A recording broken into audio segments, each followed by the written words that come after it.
Well, hello, General Hospital Daily Recap fans. Today's daily recap is for Wednesday, September the 18th, 2024. Wednesday, September the 18th.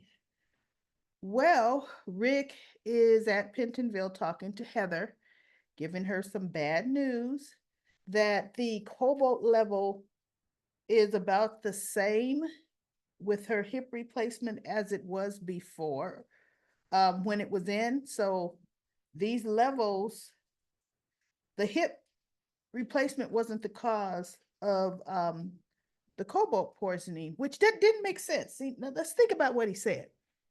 He's saying so the cobalt poisoning didn't cause you to do the things that you did. The hip replacement didn't, but the cobalt poisoning still did. So, with what he was saying, that would mean something else is poisoning her body because the human body doesn't naturally have this high levels of cobalt poisoning in it. So, versus, you're out of luck. No, it's get me back to the hospital. Something's poisoning me. We ruled out the hip. Let's scan every bone in my body, right? Because I'm like, wait a minute. Portia made it so that the levels were the same. Because, see, Portia tampered. Portia broke the law. Miss High and Mighty, Miss Oh Goody Two Shoes, when it comes to other people, because she can lie for 20 years about her daughter's paternity. To Portia can lie like there's no tomorrow. Okay, but when it suits her. So Rick actually felt sorry because Heather was just talking about how, she won't have an opportunity to be a grandmother to her grandson. And she's lost so much. She lost her Esme, she lost Franco. And then she was like, and now I can't be a grandmother to my grandson, a real grandmother. And she goes, oh my God, I'm so sorry. You just lost a grandchild. And she took his hand and she says, I'm so sorry for your loss. And he actually was kind of shocked at the level of compassion that she was showing, right? But he says, but yeah, I'm just sorry. We have no case, you know? So, oh, she was just devastated, but accepting it, right? So Rick ends up going to GH. Um, he gets a call. He was visiting Elizabeth. He just can't stay away from Elizabeth. And he gets a text message or actually a phone call. And he told her, I'm sorry, Elizabeth, I got to take this call. She goes, fine, I got to do rounds anyway, because he said, yeah, letting Alexis got sent to Pittenville. And that bummed out Elizabeth because she thinks, oh, shoot, because of me. And it's not because of her, but her and Rick should have minded their own business. But, that's not the way they wrote it. It's not her fault, but she feels like, oh, I wanted to stay out of it. So he answers his call and she goes, I got to do rounds anyway. And then when she comes back, she goes, you're still here? He goes, yeah, I have a question I need to ask you. And she says, as long as it doesn't have to do with me going down to the police station making claims on assumption. And he goes, no, it's a medical question. And she says, as long as I'm not violating a patient's confidentiality. And he says, you won't be. He says, look, these are two test results. One test result from GH, another test result from an independent lab. These test results were done off of the same blood draw. So the blood was drawn at the exact same time. One vial was sent to GH, another vial was sent independently. He says, am I reading this right? Because they don't look the same. So Elizabeth looked at him. She goes, oh no, these are not the same results. She says, one shows a drastic level reduction in the cobalt poisoning, The other shows hardly no change. He goes, that's what I thought. That's what I thought it said. See, busted, Portia, busted. See, she's the one that drew it. Even though, watch, let's see how much she blames it on the lab, and she better not blame it on Brad Cooper. But I'll bet you Brad Cooper will be the one to find out it was her that did the tampering. See, there's a reason why Brad was brought back when he was, like right now. Okay. We'll see. We'll see how that's going to unfold. Now we have, of course, Alexis was sent to Pentonville. So she got her mugshot picture taken, fingerprinted. She got the prison intake done on her. Had to change her clothes and uh, do the prison walk down to the cell. And she's taking it in stride. See, here's the thing. This is why Alexis is taking this in stride. She thinks she's protecting her daughter. So she's doing this. She's got the strength of it. You know what?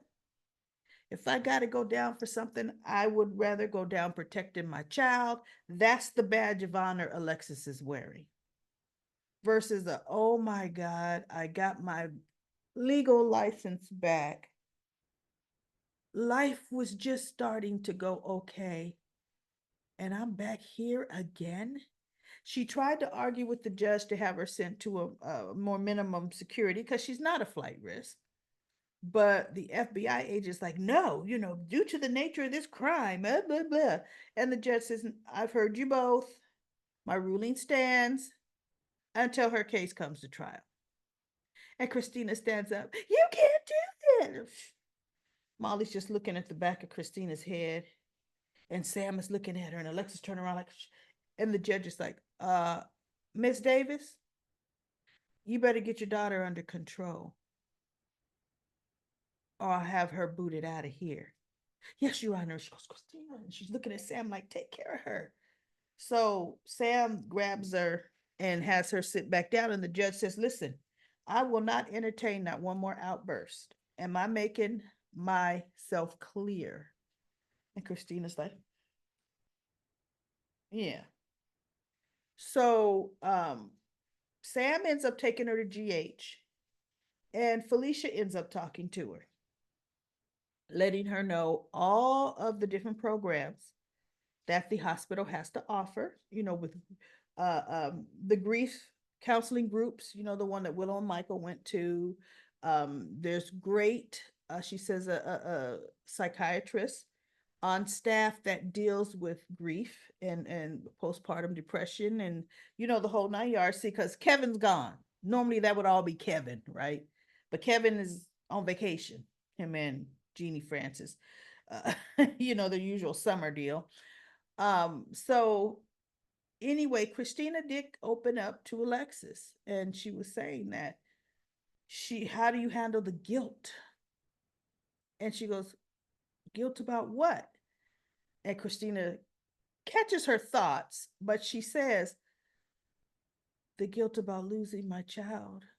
She said, my sister blames me because had I not gone to Ava Jerome's apartment, I put myself in a confrontational position. I did that.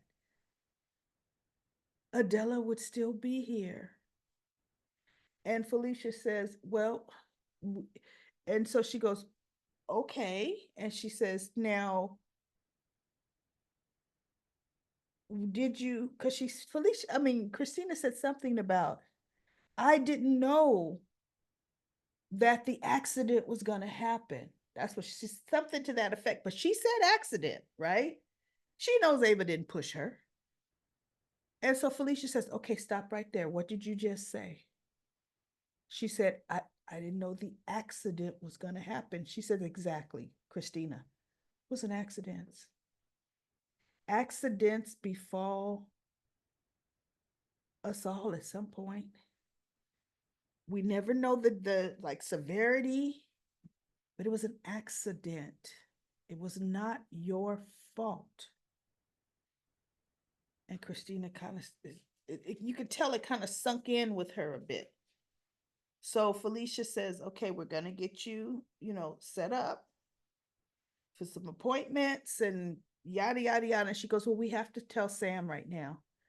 And Felicia says, okay, but why? She said, because if I don't tell Sam,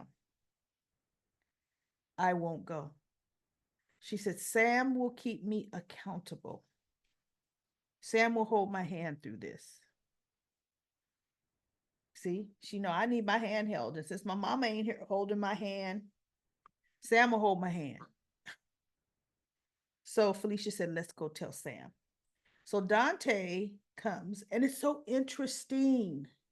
This is where we talk about the intertwined creepiness of it all. Christina is Sam's sister. Christina is Dante's sister. So they're both talking about their sisters. Each other's sister, same girl. Yeah. So anyway, Sam decides, she said, he's Dante says, okay, so we got to be there for your mother. And she goes, yeah, I know. She says, I was talking to Dante. And so Dante said, so, okay, what does that look like? Like, what does she have in mind? And she says, I was talking to Michael and he gave me an idea. And he said, Dante says, what? He says, Michael said, instead of focusing on who killed Kate, Michael says, I need to be focusing on finding the evidence to clear my mom. And Dante said, well, that's an interesting thought. Okay, I can see where he's coming from with that. Sam said, because if I get the gun is not going to be the gun that killed Kate. Sonny's missing gun is not going to be the gun, probably not, that killed Kate. So Dante said, yeah, but the PCPD has had divers down and they haven't been able to come up with the gun. And so Sam says, yeah, but they're not they're not expert divers. And Dante says, I don't know if I'm going to like this. And Sam looked at him. She says, and we both know I happen to be an expert diver. I'm going to find that gun that my mother threw into that river. Now, I did see in Comment Corner, somebody said that Sam drowns. That's how they're going to kill her. Now, I'm not saying that's how they're going to kill her because I didn't read that's how they're going to kill her. And, that's the first I heard in Comment Corner. Right. And I thought, well, that's tragic. Right. Because now, say, and if she dies, look, she's going to find the gun. It's going to be tucked in. She's going to be bringing the gun up when she drowns. Let's be real. Because they're not going to have Sam drown and the gun still not found and Alexis still in that. It's not going to happen. Right. She's going to get that gun, but something's going to go wrong. Either she's staying down too long because she sees it. She has to just go a little long. However they're going to do it. I don't like it. Because now who's really going to feel guilty and responsible? Christina for setting the whole thing in motion, and Alexis for handling the whole situation wrong. The whole thing. Unbelievable. So Dante asked Sam before she got into the I'ma dive and get the gun. He says, how's Molly? Where is she? And Sam says, I don't know. Molly's off being Molly. Molly can handle it. Such an afterthought. And I just kind of shook my head. I said, poor Molly. I never realized how much of an afterthought she is. And Dante said, thank goodness she's strong. She goes, yeah, and Christina is, and Dante said, needy. Yeah, Dante knows how his sister is. He goes, because Christina is needy. So anyway, that was that. Let me see. Guess who Sonny brought into town? Martin Gray. Now, Martin actually looks like he lost a little weight. Face is looking slimmer. He's all clean shaven now. At first, I thought, what actor they bringing in? Until he turned around and I said, doggone it, Nora Gannon is better than Martin Gray. Look, if you got to pay for one, go ahead and pay for the good one. Martin ain't working on GH, haven't been there forever. Bring Nora in. So anyway, Sonny said, no, you're going to be Alexis Davis's attorney. And I need you to do whatever it takes to get her out. So we're going to see. Now, Martin's not a bad attorney, but I don't know. I've never really known him to really, especially going up against Diane. He ain't winning. But Diane's not going against him, but he's going against a federal attorney. I don't know. Martin, because Sonny said, uh, uh, Martin said, I'll do my best representing you, because he's thinking Sonny's going to give Diane to Alexis. And Sonny's like, oh, no, no, no. Diane is the best. Diane's represents me. He's thinking, baby mama gets second best, okay? Baby mama gets second best. And Martin just looked at him. That was pretty good. That was definitely pretty good. So that's it, everybody. Nothing else really happened today. Uh I hate to see Alexis back where she's at, but now that we do know Sam is coming to an end, that gun is going to be found, because the gun, once they test it, the gun is going to clear Alexis. Period. The gun's going to clear Christina, even though right now nobody knows she stole it. But that gets everything off the hook. I mean, that just ties everything up in a neat bow where Sonny's missing gun is concerned. So, all right, I'll be back tomorrow with another daily recap of General Hospital. Back tomorrow with Comic Corner. I'll get 10 minutes of Comic Corner in tomorrow.